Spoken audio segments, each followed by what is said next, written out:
This movie is trippy as fuck.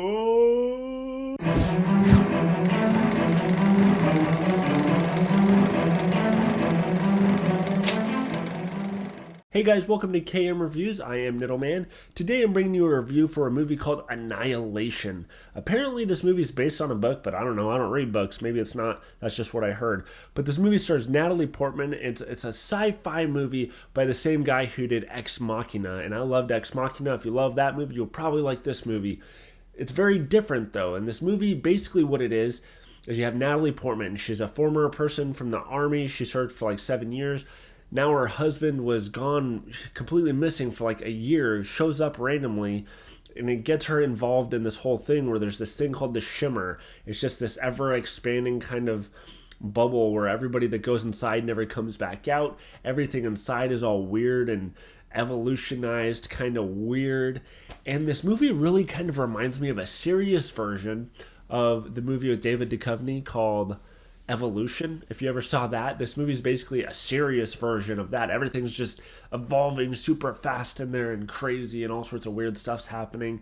And I'll tell you this, the first 2 acts of the movie you can follow pretty straightforward.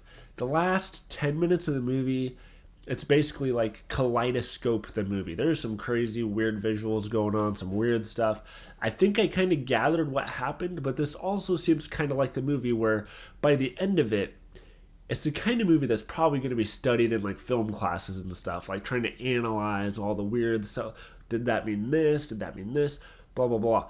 So when you go in, don't expecting very hard, crisp answers at the end. Expect to be kind of lost, but in a good way, if that makes sense, where you can kind of play in your mind and you can talk about it with other people afterwards, what you think it meant, etc. I don't want to give too much about this movie away. Just realize it's a visual marvel. There's some really cool stuff to be seen in here. There's some freaky monsters. There's some gory violence. And I'm going to give this movie girlfriend material. If you love crazy sci-fi, you'll love it like I do. Now remember, you guys can follow me on Facebook, Twitter, and Instagram, all at Niddleman. And if you guys happen to be in the Pensacola area of Florida, I am volunteering at Pensacon. You might be able to see me there on Sunday. Now, stay tuned for more movie reviews and trailer reactions if you can handle it. Go.